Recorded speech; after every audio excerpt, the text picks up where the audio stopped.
Então você vai sair dessa aula prática com 100% de clareza de como construir um horário de estudos de acordo com a ciência, para ter muito mais resultado, atrasar menos a matéria, aprender muito mais, se sentir muito mais confiante e motivado ao longo do ano. Doutor e doutora, seja muito bem-vindo. Esse é o primeiro vídeo desse quadro. Se você tem outros temas que você quer que eu pare para falar focando só nisso, já coloca nos comentários, tá? Saiba que esse quadro aqui tá aberto para você. E como eu já disse, o foco hoje é horário de estudos. Eu vou te explicar como personalizar, como individualizar o seu horário. Você vai basicamente sair daqui sabendo ser o seu próprio mentor, de acordo com o seu nível, se você faz mais ou menos questões na prova do Enem, e de acordo com o seu perfil. Se você trabalha e estuda, esse vídeo é pra você. Se você só estuda no cursinho, esse vídeo é pra você. Se você tá no ensino médio, esse vídeo também é pra você. Eu vou passar por todos esses pormenores ao longo desse vídeo aqui, beleza? Você só vai sair desse vídeo sem saber montar o seu horário de estudos com a máxima perfeição do mundo, se você der bobeira e não prestar atenção. Mas se você ficar até o final, cara, 100% certeza. Então, por isso, já dá like aqui no vídeo. Se você não é inscrito no canal da Mentoria, se inscreve também. E como eu falei, se você tem outras perguntas, quer saber sobre outros temas, jogue nos comentários que a gente tá aqui pra gravar isso pra você. Pra gente começar, deixa eu explicar quais são os perfis de estudante que eu vou focar aqui. A gente tem 3 grandes perfis. O perfil do aluno que tá no ensino médio, vou falar meio que em ordem cronológica de idade, normalmente. Vai ser mais adolescente, então a gente tá com uma base um pouco mais baixa muitas vezes. Também tem alguns desafios de maturidade mesmo, de aguentar a pressão, porque é tudo muito novo. Eu estive no ensino médio, eu me lasquei completamente, quem conhece a minha história sabe aí. No meu segundo ano eu tive um burnout, porque eu não conseguia aguentar a pressão, eu tomei decisões muito erradas, decisões muito impulsivas e ansiosas. Então tem pormenores bem legais para esse perfil. O nosso segundo perfil, alunos que saíram da escola, já não estão mais no ensino médio, estão só no cursinho. Aquele grupo que só estuda, não trabalha, e tem esse benefício, esse privilégio de ter mais tempo para estudar, e também já não tem mais a escola dando preocupação em trabalho, mas ao mesmo tempo não tem muitas vezes o auxílio e o acolhimento da escola. Então também tem uns pormenores bons aí para falar. Esse é o segundo grupo, e numa ordem cronológica, na maioria dos casos, o terceiro grupo vai ser aquele da turma que já trabalha e estuda. Muitas vezes alguém que é mais velho, alguém que saiu da faculdade, num curso que estava para ir para trás da medicina, ou muitas vezes também alguém que só saiu do ensino médio, precisou trabalhar, trabalha e estuda, tá? E dá para passar em medicina trabalhando e estudando. Fica aqui comigo no vídeo que você vai ver como é que você vai fazer esse feito, que no final do dia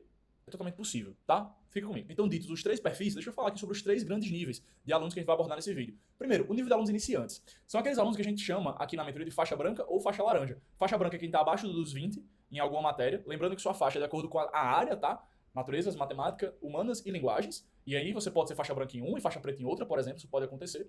Mas a turma que é mais faixa branca, geralmente vai ser em tudo ali. Então quem é mais faixa branca tem um direcionamento. Eu vou explicar também como é que você varia se você é faixa branca em humanas, por exemplo, e faixa preta em matemática. Eu não vejo isso acontecer muito não, mas vai que é o seu caso.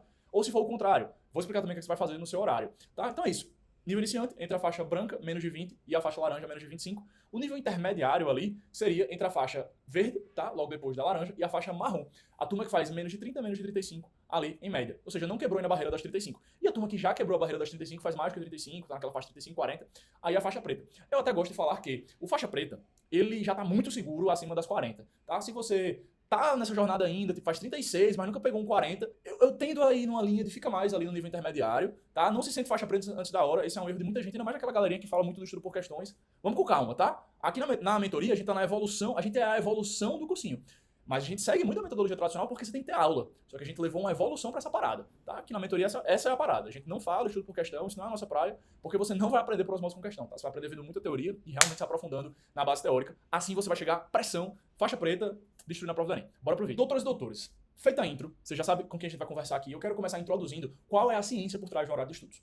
Eu sou mentor aqui na mentoria, eu sou fundador da mentoria, construtor da nossa metodologia, e isso tudo veio da minha experiência enquanto vestibulando, porque eu não consegui mesmo ter resultado no meu ensino médio, me estudar muito. Tive um burnout no segundo ano, no terceiro ano bati cabeça pra caramba, e aí, indo pro meu primeiro ano do cursinho, eu conheci um cara que é doutor, coloca a cara dele aqui no vídeo, de um lado bota a foto dele, do outro bota o livro dele. Professor Pierluigi Piazza, um grande professor de física aqui do estado de São Paulo, inclusive estou por São Paulo agora, se você é de São Paulo e tá por aqui, a gente pode trocar uma ideia, fala comigo lá no meu Instagram pessoal, a gente marca lá no Cubo, estou sempre por lá, talvez você conheça onde é que fica, mas o ponto é, o professor Pierluigi Piazza tinha um livro chamado Aprendendo Inteligência. Vou pedir para o editor deixar desse lado aqui. Esse livrinho azul moldou muito a minha vida. Eu li ele quando eu tinha uns 12 anos. Minha mãe me deu aquela leitura de criança, um jovem ali, um pré-adolescente ali com TDAH. Li de qualquer jeito. O livro achei legal, mas larguei. E aí, quando eu cheguei no meu primeiro ano de cursinho, eu lembrei, poxa, aquele livro era muito massa. Eu vou ler o que ele falava de novo. E aí foi que eu tive contato novamente com a neurociência por trás do aprendizado. E isso me estimulou a ir muito além do livro. Li o livro, curti pra caramba, aprendi muita coisa boa, mas eu fui muito além depois, no meu ano de cursinho. E foi estudando sobre isso que eu comecei a montar o meu horário de estudo de uma maneira que me dava muito mais resultado. E eu consegui passar no meu primeiro ano de cursinho. Mas o ponto interessante é, até o meu terceiro eu não fazia nada a nível de quero medicina. Nem decidi que eu queria medicina, inclusive. Era totalmente largado, fiz um ensino médio bem fraco, fiz menos de 120 questões no meu primeiro Enem. Então, que o Enem era muito mais fácil, tá, do que é hoje. E passei com 146 acertos no meu primeiro ano de cursinho. Foi muito rápido, treinar o UFRN, concorrência muito alta lá no Nordeste. E, cara, o ponto é, o que eu conheci de lá pra cá é o que vai nortear a forma como o seu horário vai ser montado. Porque o que a neurociência fala sobre aprendizado. E pra gente começar, eu vou trazer aqui pra tela vocês para conhecerem um material muito rico, um material do Funil CCA. O que é o Funil CCA? Bora aqui na tela comigo que vocês vão conhecer. O Funil CCA são as 3 etapas que o seu cérebro faz para obter aprendizado, para construir uma memória. Essas etapas, a ciência, né, apresenta-as como codificação, consolidação e ativação. E Pedro, são 3 etapas que o cérebro faz aprendizado. por que vocês falam funil? CCA, no caso, né, a inicial de cada um, mas por que funil? Porque o seu cérebro é uma máquina de economizar energia. Esse é o princípio básico que você tem que entender para saber como o seu corpo funciona, como o cérebro funciona. Cara, o cérebro só quer economizar energia, se manter vivo e se reproduzir. Pronto, únicos impulsos naturais do cérebro. Só esses. Só que você quer passar em medicina. Então você tem que entender que o seu corpo não vai facilitar, o seu cérebro não vai facilitar esse processo. Inclusive, a forma como a gente faz o aprendizado é realmente um funil, porque o cérebro vai só jogando fora, o máximo que dá, para que ele aprenda o mínimo possível, para que ele gaste o mínimo possível de energia com armazenamento de informação. Rapaz, o seu cérebro é igual uma máquina dessa aqui, tá? Igual um notebook com capacidade de armazenamento, capacidade de processamento, e o grande ponto é, se você não entende que armazenar é muito cansativo, seu cérebro não quer armazenar, e por isso você tem que fazer tudo com muito cuidado para fazer do jeito certo, você vai estudar pra caramba e você vai ter um esforço que não é inteligente. Lembre disso, nem todo esforço é esforço inteligente. Eu tive um burnout no meu segundo ano de ensino médio porque eu fiz esforço sem ser inteligente. Mas vamos pra cá, vou ser bem rápido aqui na codificação, na consolidação e na ativação. Se você quiser conhecer os pormenores disso, a gente tem um conteúdo mais extenso chamado Mapa da Aprovação. No momento que eu gravo esse vídeo, esse conteúdo ainda é gratuito, você pode encontrá-lo no nosso canal, mas ele pode não ser mais gratuito se você está vendo esse vídeo num futuro próximo. E eu garanto que vai valer a pena se ele não for gratuito que você pague para consumi-lo. Por enquanto ele tá lá no nosso YouTube, vai lá e consome gratuitamente. Lá eu me detalho muito. O Mapa da Aprovação tem quase 9 horas de conteúdo. Mas vale a pena porque você vai entender os pormenores. Aqui eu vou dar um resuminho. Essas 3 etapas são a primeira codificação, a segunda consolidação e a terceira ativação. Vamos falar agora com calma da codificação. Chegando na parte da codificação, o que é que você tem que entender? O seu cérebro tá lá o tempo inteiro muito atento a tudo que está acontecendo para identificar qualquer risco, né, qualquer perigo, qualquer informação que seja importante para que ele se mantenha vivo e sobreviva. A área do cérebro que é responsável por essa atenção contínua, para e pensa comigo, faz sentido que ela seja responsável por guardar as coisas pro longo prazo da sua vida? Não faz. Ela tem que estar ligada no contínuo, não tem como ela estar ligada, assim, no constante, digamos, né, no longo prazo. Então, por isso, na codificação, a área do cérebro que fica responsável é uma região menos nobre para armazenamento de longo prazo. É o que a gente chama da memória de curto prazo, é o hipocampo. Hipocampo, uma região mais central aqui, ó, se vocês estiverem vendo o meu mouse, essa regiãozinha aqui, bem mais primitiva, inclusive no cérebro humano. Ela, inclusive, desempenha um papel importante no sistema límbico, como eu coloquei aí no texto, o sistema límbico, que é a região que cuida das suas memórias, seus impulsos mais primitivos mesmo. Fome, raiva, felicidade, alegria, medo. E o grande ponto é, aqui no hipocampo nada se armazena por longo prazo. Então, com isso, eu vou traduzir um pouco melhor para sua vida de vestibulando. Sabe quando você está na aula e você está lá vendo um conteúdo que o professor está falando no quadro? Se você estiver atento ao que ele está falando, tá? Você também tem que estar atento, você não vai codificar nada se você não estiver atento, se você não estiver prestando atenção, passa direto, o cérebro nem guarda aquilo no hipocampo. Quando você está atento, o professor está falando, aquelas informações estão indo para o seu hipocampo. E elas vão ficar lá no seu hipocampo. Qual é o grande desafio? É transferir do hipocampo para outra região do cérebro que vai armazenar por mais tempo. A maior parte dos estudantes, eu inclusive fiz muito isso, estudava de uma maneira errada, construía o horário de estudo de um jeito errado, de modo que a aula que eu via não ficava para mim no longo prazo. Inclusive eu me cansava muito mais quando eu tentava estudar aquela aula porque eu estava na hora errada, e aí a informação nem estava mais no meu hipocampo. Era uma bagunça, tudo ficava muito cansativo e estressante. E por isso eu tive um burnout estudando com um mês no meu segundo ano de ensino médio. Porque era sempre muito cansativo. Eu tomava muito café para aguentar aquele cansaço, dormia mal, a cabeça explodiu. Talvez você esteja passando por isso agora, tá? Mas vamos lá. Voltando aqui, você tá lá, viu a aula do professor, conseguiu prestar atenção, afinal você conseguiu dormir bem. Se você dorme bem, tem que dormir bem, tá? Você tá estudando, não tem como você dormir menos do que 8 horas por dia. 7 seria o mínimo, mas beleza. Tá dormindo ali 7 horas no mínimo, prestando atenção, não tá virando noite. Tá atento na aula, o professor tá falando, ok, codificou. Qual é o grande desafio agora que você vai fazer depois da aula para que o código vá para a região mais nobre do cérebro? E aí, quando a gente fala sobre essa próxima etapa, a gente tá falando justamente da consolidação. Então, entramos agora na consolidação.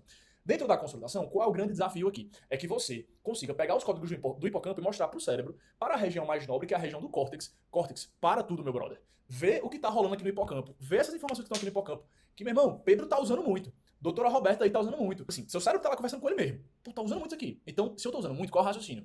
Aparentemente, é melhor que eu guarde numa região mais nobre que vai armazenar pelo longo prazo, para que caso eu precise amanhã, depois de amanhã, eu não tenha todo o retrabalho e eu gaste toda a energia de voltar para aprender. Pegou a visão aqui? Deu para entender a lógica?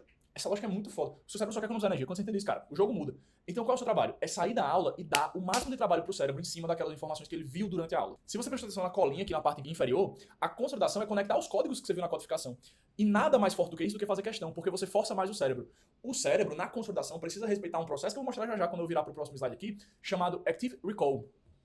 Deixa eu puxar logo aqui.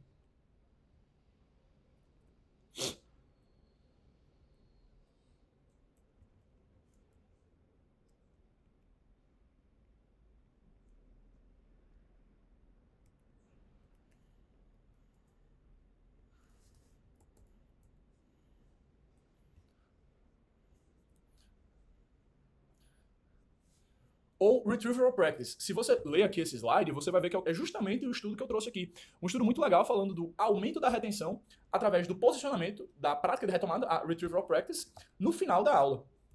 Aqui a gente tem, inclusive, outros materiais falando isso. Retrieval Practice produces more learning than elaborative study with concept mapping. Isso aqui é muito legal. Basicamente mostrando o quê? Fazer mapa mental, resumo, ou fazer leitura depois da aula não dá tanto aprendizado quanto fazer questão depois da aula. Mas voltando pra cá, qual é o grande ponto? Você sabendo disso, já vai entender que o seu horário, na prática, é super simples. É aula e questão logo de seguida. Não tem jeito. Não é aula, ler a apostila, fazer resumo e fazer questão. Eu fiz isso muito tempo na minha vida. Na aula, eu anotava o máximo que eu podia. Esse vídeo não é pra falar sobre como ver a aula, mas de um modo geral, na aula, anota o mínimo que você pode, não o máximo que você pode. Deixa pra que depois da aula você vá pras questões e lá nas questões justamente você consiga identificar quais foram os erros e perceber, poxa, essa questão eu errei porque eu não anotei isso aqui, eu não lembrava disso aqui. Aí você coloca no seu resumo. Então o grande ponto é ser rápido, aula, questão. Afinal, quando você começa a entender que o que mais importa é aula e questão logo seguida, você fica mais rápido. E se você fica mais rápido, onde é que você ganha? Sua matéria atrasa menos. E aí a gente chega aqui na última etapa. E basicamente, depois disso eu já vou mostrar horários práticos para vocês. A última etapa é a etapa de ativação. Na etapa de ativação, você tem que entender que, por mais que o seu córtex seja mais para o longo prazo, preste atenção nisso aqui. Por mais que o seu córtex seja para o longo prazo, o grande problema é que, mesmo o longo prazo, mesmo o córtex, passa por um processo de limpeza das informações que são antigas, que não estão mais sendo utilizadas. O seu cérebro é essa máquina de economizar energia, tá? Você vai estar o tempo inteiro ali reciclando, criando novas conexões, guardando novas informações e também eliminando as informações antigas, mesmo que você faça codificação e consolidação bonitinha. E aí é por isso que existe a etapa de ativação. É uma etapa que você utiliza novamente para criar novas conexões às informações que já foram consolidadas. É por isso que na ativação é onde você realmente aprende. A etapa que você se torna especialista, como a gente chama aqui na mentoria, que é o mais alto grau de aprendizado numa informação, é quando você faz muita ativação. Por quê? Deixa eu voltar aqui para o slide. Porque na ativação, o cérebro passa por uma etapa de reconsolidação. É quando aquilo que ele aprendeu fica ainda melhor. Ele aprende ainda melhor aquilo que ele já sabe. Esse processo é fundamental para que lá no dia do Enem você leia uma questão e vapo rápido. Você tem que ter reconsolidado muito, você tem que ter feito muita ativação. Pedro, o que é ativação na prática? Na prática é revisão. Ativação é revisão. Mas qual é o grande ponto? Lembra que eu falei que a melhor forma de fazer consolidação é com retrieval practice, é com prática de retomada, com active recall, é você ativamente buscar questões ou forçar o seu raciocínio com coisas que você ainda não conhece, com situações, problemas novas. Então a ativação, que é uma reconsolidação, tem que seguir a mesma lógica. A mesma lógica. Não adianta, e não acho que eu estou sendo chato aqui ou do contra, mas é uma questão de eficiência. Eu quero que o seu estudo dê o máximo resultado possível no menor tempo possível. E para isso, a melhor prática de ativação e de revisão não é flashcard, não tem como ser flashcard, não é aquelas planilhas de ficar voltando em lista do assunto, é simplesmente simulado, é prova antiga, porque lá você é abordado em assuntos que você já consolidou, só que com abordagens diferentes, o que te força muito mais, percebe isso aqui, vai te forçar muito mais a criar novas consolidações, novos raciocínios em coisas que você já tinha aprendido, já tinha consolidado anteriormente. É exatamente a reconsolidação. Se você faz essa parada aqui, meu amigo, vem aqui pra tela comigo de volta, só pra gente fechar. Cara, se você faz isso aqui, já era, tá? Se você segue essas 3 etapas de estudo no seu dia de estudo, já era. Mas vamos com calma, tá? Vamos com calma. Por quê? Você não precisa obrigatoriamente fazer as 3 etapas em um só dia de estudos. O seu horário de estudo não tem que todo dia cumprir as 3. Não precisa. Mas aqui vai um adendo muito importante. Você lembra que eu falei da codificação e da consolidação? Deixa eu voltar aqui para a imagem dessa sequência. Qual é o grande ponto? Lembra que eu falei que o seu cérebro fica limpando as informações do hipocampo, que é a memória de curto prazo? Essa limpeza se dá todo dia à noite, na hora que você vai dormir. Sabe quando você vira uma noite, no outro dia o seu maior sintoma é estar muito cansado, fadigado, sem querer conversar com muita gente, sem querer ver muita coisa nova? Isso acontece por quê? Você não dormiu, aí você não fez a limpeza do hipocampo. Então você acorda no outro dia com o seu hipocampo cheio, e o hipocampo cheio não consegue receber novas informações. Então você nem consegue prestar atenção nas coisas. Quando você dorme mal, você fica desatento porque o seu cérebro simplesmente bloqueia a capacidade de colocar atenção em qualquer coisa. Ele bloqueia a capacidade de sinalização da dopamina, mas essa é uma pauta para um outro vídeo. Isso tem tudo a ver com motivação, tem tudo a ver com TDAH, com desatenção. Cara, isso é uma pauta para outro vídeo. Mas dorme direito que a coisa funciona. E aqui qual é o grande ponto? Você tem que botar na cabeça aqui. No sono é onde a informação do hipocampo que você conseguiu mostrar para o cérebro que era importante é transferida para o córtex. Se você dorme bem, você manda do hipocampo para o córtex aquilo que você fez muita questão ao longo do dia e aí você garante um aprendizado top e eficiente. Onde a gente encontra um problema já aqui? É muito normal que o aluno veja a aula e coloque o estudo teórico ou o estudo prático, faz as questões, faz a lista, no dia seguinte, na outra semana. Quem não tem aí um professor que já mandou aquela brilhantíssima frase de faz as questões amanhã para não usar a memória de curto prazo, para forçar a memória de longo prazo. Cara, isso não faz nenhum sentido, porque o aprendizado precisa da memória de curto prazo, simplesmente por isso.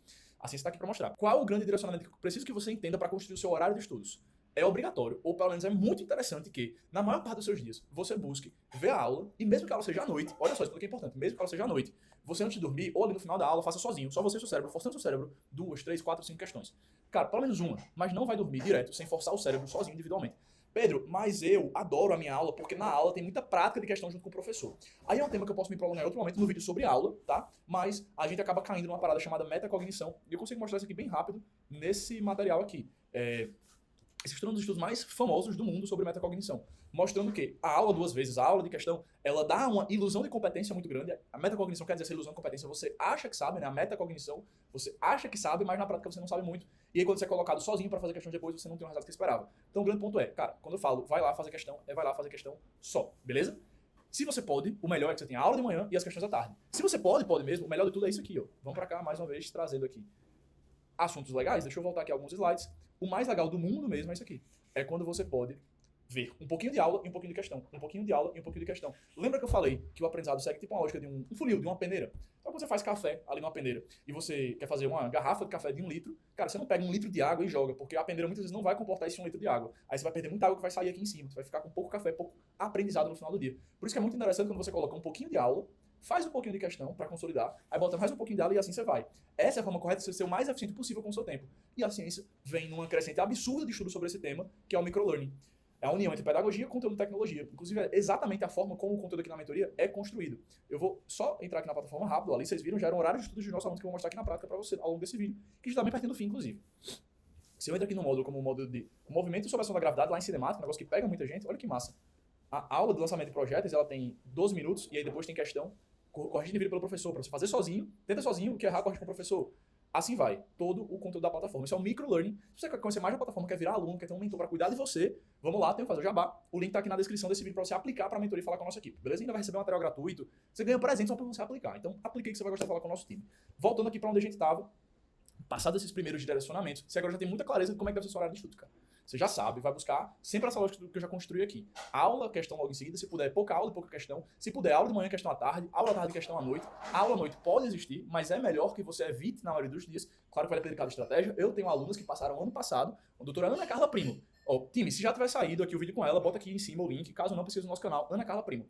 Ela tem uma rotina super atarefada, muito problema na família, assim, uma situação bem complicada mesmo. E ela colocava aula à noite na rotina dela, e eu, Aninha, vamos botar aí pra você ter uma vida social à noite, para ser tipo a sua novelinha diária, ali, dar risada com o professor, conhecer a galera. Era manhã, tarde, sozinha. E à noite, para não ir para casa, ficar naquela pila em casa, ela em casa de 11 horas da noite, ela fazia essa aula presencial, por exemplo, tá? Mas era uma outra dinâmica, era um outro intuito dentro da rotina dela. Acho que dá para entender isso aí muito bem, né? Então, seguindo aqui, vamos para a parte final do vídeo. Eu quero agora levar você para horários reais, de alunos reais, e você vai poder perceber o que é que eles fizeram na rotina deles, para que você aplique na sua e tenha o máximo de resultado, assim como eles tiveram. Vamos lá. Estou aqui com horários que vão seguir aqueles perfis que eu falei. Vou começar com o Dr. João Pedro.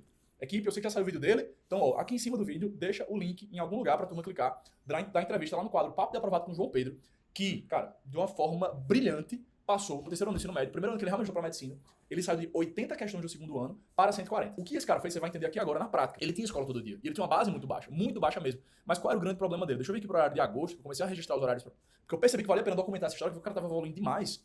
O que eu comecei a fazer com ele? Isso aqui eu fazia desde o começo do ano, na verdade, mas a gente começou lá atrás e eu continuei fazendo até o mês de agosto, foi o último mês que a gente fez isso. Quando ele entrou na mentoria, foi o final de março de 2023, onde já tinha dado bem. A primeira mentoria foi ali mais ou menos em abril.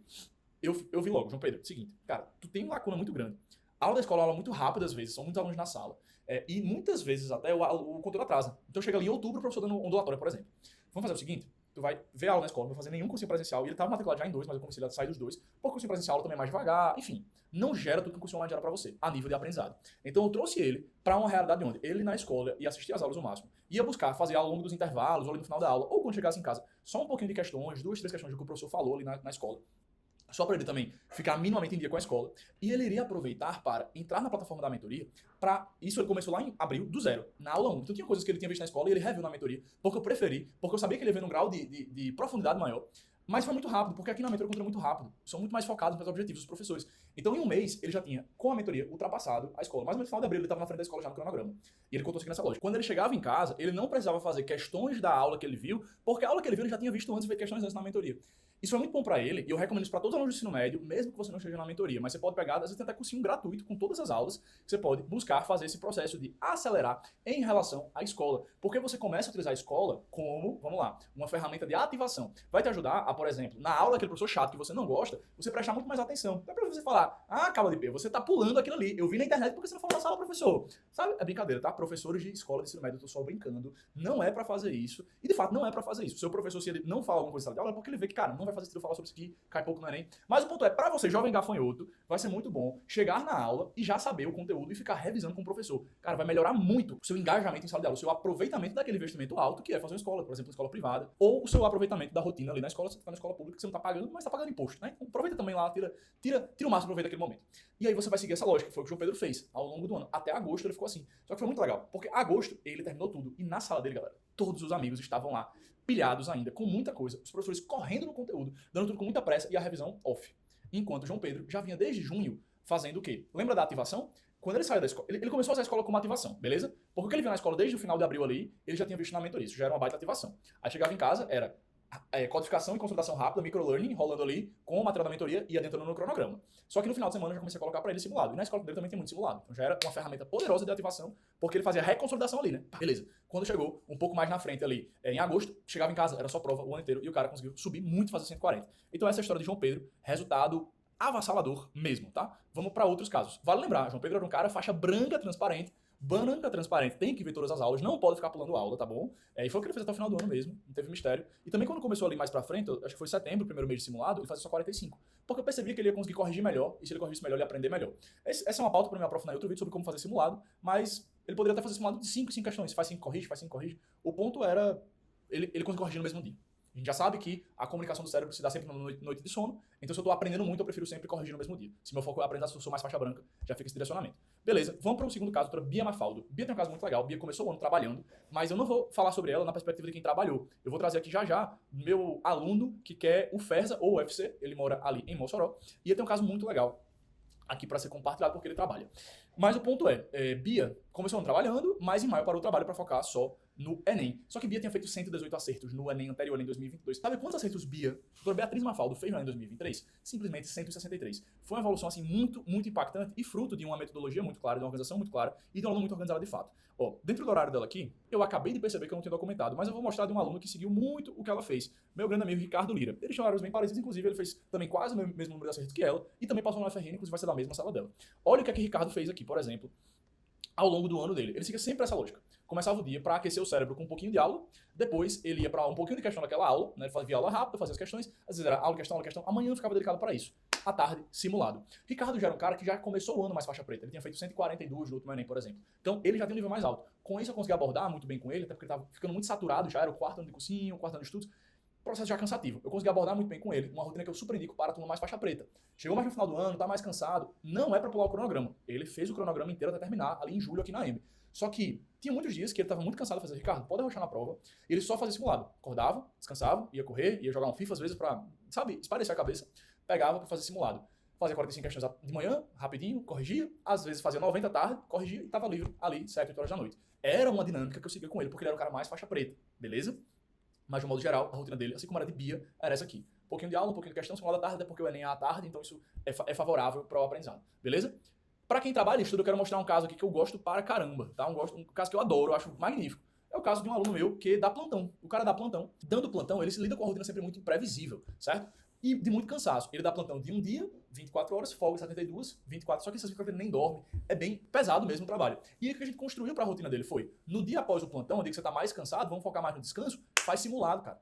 Faz simulado. É excelente para quem vai estar mais cansado. Uma aula você vai ficar muito desatenta, mas fazendo simulado fragmentado de uma questão, você consegue deixar o cérebro mais ligado ali. E aí depois do simulado, botei a aula que ele mais gosta de ver, a aula de biologia, que para ele é bem mais tranquila. E aí nos outros dias a gente segue. Biologia de manhã, física aqui. Aí no outro plantão, em vez de ser biologia no segundo dia de folga, é matemática. E a gente já vai trocando com química aqui do outro lado, entenderam? Então essa fica a grande lógica da rotina dele. A gente fez até uma adaptação que eu acho que vale a pena mostrar, que fica como sugestão.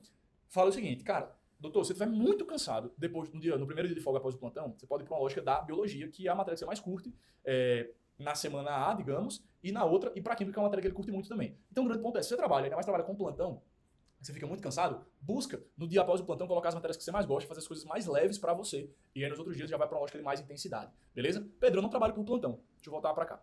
Eu não trabalho por plantão, eu simplesmente trabalho 8 horas por dia, entro às 8, saio às 18, CLT, por exemplo, trabalho normal. O que eu gosto de recomendar? Você vai chegar em casa, você vai, começar a estudar ali 7 e meia vezes, e você vai, cara, dedicar ali 3 horas no mínimo, mas também, por favor, não vira à noite, não vai ser melhor para você, garanto.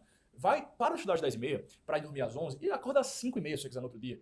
É melhor pro seu cérebro, pro seu aprendizado. Você está muito cansado também depois do dia do trabalho. O ideal até, que eu mais recomendo, seria que você fosse dormir muito cedo ali, estudasse, por exemplo, 1h30, fosse dormir às 9 e acordasse de 4 horas da manhã no outro dia. Porque depois de acordar, seu cérebro está bem limpinho, está muito mais higienizado. Você poderia acordar umas 4, 4h30, dava uma corrida de meia hora na rua só para o corpo aquecer e você criar um esporte competitivo, que você consegue se metrificar, trabalhar um pouco ali de engajamento no esporte, né, de desafio, essa mentalidade competitiva é muito boa pro Enem. E aí você começaria a estudar às 5 horas da manhã, por exemplo, e estudaria 2h30 antes de ir pro trabalho. Por exemplo, chega no trabalho cedo, já pega sem o trânsito, até chegar no trabalho e fica estudando lá antes de começar a rotina. Cara, gosto desse caminho. Mas o ponto é, suas 3, 4 horas de estudos líquidas ao longo do dia estarem dedicadas a aula e questão, mas no formato de microlearning. Se você tiver uma plataforma que tem 4 horas de aula seguida para te colocar em questão, não vai rolar. Vem pra mentoria, agora falando sério, pra você que trabalha junto, vem pra mentoria, porque você tem que ter um mentor do lado para te ajudar a ser mais eficiente também, tá? Acho que esse ponto é muito importante. E aí no intervalo de almoço, no intervalo de lanche, o que é que eu gosto de recomendar? Você vai ter meia hora livre, simulado, fragmentado de um em uma questão.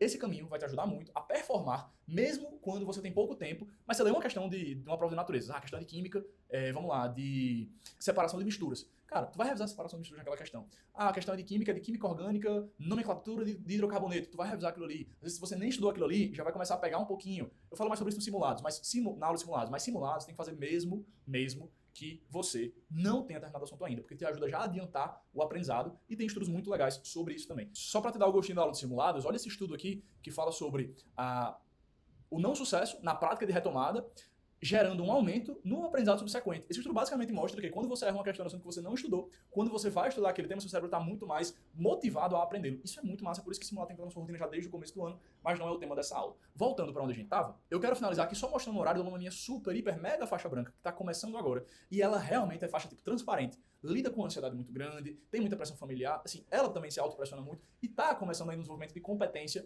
executiva, de maturidade mesmo, com o desafio que é estudar para medicina. E a rotina dela tá uma rotina muito leve. E aqui eu fecho essa aula dando o último direcionamento para você montar o seu horário de estudos. Cara, evita muita matéria no mesmo dia. Quando você bota muita matéria no mesmo dia, qual é o grande desafio que você encontra? Você lida com muitos códigos diferentes e o seu cérebro fica muito confuso e ele também não consegue aproveitar para fazer conexões entre esses códigos. Por isso, para que você que está começando consiga aprender melhor, reter melhor o assunto, é importante que você fique com poucas matérias ao longo do seu dia. Aqui a gente tem, por exemplo, só matemática na segunda-feira para ela, só física na terça, só química na quarta, com o horário ali da terapia, só biologia na sexta. A gente colocou um pouquinho de dia 1 aqui, mas na tarde a gente não botou ainda a prova do dia 1, botou matemática porque é um grande desafio para ela. Já, a cada 30 dias a gente vai mexendo para ir botando mais as coisas do dia 1, beleza?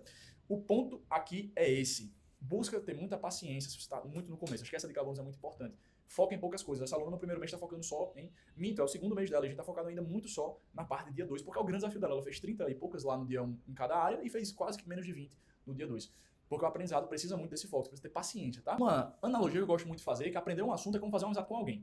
Quando você está falando com 30 pessoas ao mesmo tempo, você não consegue se aprofundar no relacionamento com ninguém. Com ninguém. Iniciar um namoro, por exemplo. Você está falando com 30 pessoas ao mesmo tempo, cara, vai ser muito difícil. Agora, quando você para focar em uma só, você consegue aprofundar muito melhor. E a mesma coisa quando você vai montar seu horário de estudos e coloca tipo 5 matérias no mesmo dia. Cara, dificulta muito o aprendizado. É por isso que alunos de escola, qual a lógica que eu gosto de seguir? Como eu já mostrei aqui, mas eu vou retomar porque eu acho que sempre vale a pena. Eu gosto muito de seguir a lógica de o aluno chegar em casa e focar em uma matéria só dentro da mentoria para seguir. João Pedro focava em química na segunda, biologia, física, química. Era essa a lógica. Eu tentava sempre fazer ele ver rápido as coisas na escola, porque, olha só, se ele fosse estudar só pela escola, e assim, primeiro que ele chegaria no final do ano com as coisas muito atrasadas, como eu já conversei, mas seria um dia muito confuso, com matemática, física. Ele quer medicina, o nível dele era muito mais baixo no dia 2. Eu não botei para ele estudar em casa sociologia e filosofia, porque eu preferia que ele focasse na aula, por exemplo. Mais uma dica bônus aqui pra gente finalizar o vídeo. Tem que ter essa estratégia também. Dia 1 vai ter um vídeo só para falar sobre como estudar dia 1, mas é muito mais com simulado, é uma prova muito mais interpretativa do que conteudista. E voltando para onde estávamos, esse que é o ponto. Poucas matérias no dia para que você se aprofunde no relacionamento com aquela matéria, tenha mais tempo e mais calma para aprendê-la. Beleza? Dito tudo isso, doutoras e doutores, finalizamos aqui a nossa primeira aula prática sobre organização de horário de estudos e de rotina. O que eu falei aqui é muito prático, você pode montar esse mesmo material para você usando ferramentas como Google Agenda, ou caso você venha aqui para a mentoria, recebendo o nosso dashboard do cronograma, que esse sim, de fato, é exclusivo só para os nossos alunos. Mas Pedro, como é que funciona no Google Agenda? Tu vem para cá e aqui você vai estruturar a rotina. Por exemplo, de manhã eu vou colocar a aula de química, boto o título. É muito, muito prático. Também é fácil você encontrar na internet como você pode se aprofundar nisso aqui. Mas o ponto é, vai estruturando aqui uma agenda para você seguir. Isso é muito bom, tá certo? É uma ferramenta maravilhosa. Até quando você tiver médico, bota no Google Agenda, você vai poder ver no seu celular. A ferramenta que eu mais gosto de indicar para os meus mentorados é seguirem na vida, mesmo comigo, construindo horário para eles aqui dentro. Tá bom? É isso. E por fim, outra dica bônus realmente para finalizar, rotina de atividade física. Tem que ter todo dia, ponto final, bota ou logo de manhã, ou no final da tarde, evita botar à noite, mas no outro horário, bota à noite. Vai ter outra aula prática só para essa pauta também. Fechou? Então, é isso, doutores e doutores. Se você que está vendo esse vídeo aqui curtiu o que a gente falou, gostou do conteúdo, gostou do direcionamento, curte, se inscreve no canal e pede aqui no chat qual é o próximo tema que você quer que a gente traga nesse quadro. Valeu, tamo junto.